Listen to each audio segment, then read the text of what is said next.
I'm Gary Hendrix. I live in Hoke County, North Carolina, which is in the southeastern part of North Carolina, down kind of between the coastal plain and the sand hills. We grow cotton, corn, soybeans, peanuts. This year we plant a little bit of rapeseed and we'll plant a little bit of seed wheat. We've worked with cover crops for off and on for 20 to 30 years. It's always been another crop to us. We've planted cover crops here. We have for many years. We've tried different cover crops. We've had mixes. We've had rye. Part of our deal is we live in sand hills, coastal plain, our very much variable soil, and we're trying to stretch that drought for about 2 or 3 more days, anything we can do to do that. And that's part of the reason for cover crop. And we're an old cotton state. And cotton doesn't leave much organic matter in the soil.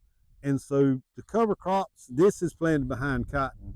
Kind of helps you soften the land back up to where it can open the pores up and absorb a little bit more moisture later on. And so certain years we'll have more than others, but right now we're at rye most of the time because it keeps it simple. It keeps it something that everybody can do and kind of manage easily. Our biggest challenge with cover crop is it is a good thing to do, and we try to get it done, but it needs to be planted in the fall when we're harvesting cotton, peanuts, and soybeans. And you know, sometimes when the weather's good to harvest, the cover crop takes the back seat, and sometimes it gets put in a little bit later than it should, doesn't quite do as much as it should. Those are our real issues, trying to get the timing in the fall around harvest season. Some of the things that when we started working with cover crops, to me the big thing was to keep it simple.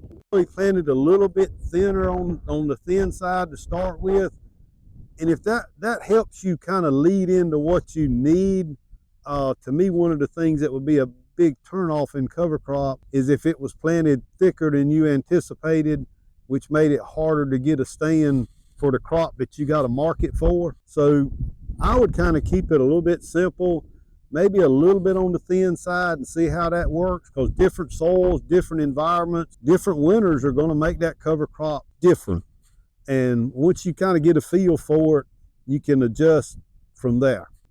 Okay, here we had strictly a cover crop of rye. The cotton was harvested off the farm, and once the cotton was out of the way, we broadcast bin run rye and covered it with a Great Plains turbo till. And that some places it seems like they can plant the cover crop and it'll come up without being covered, but here we can't get a stand if we don't run a turbo till or some very similar tool to that.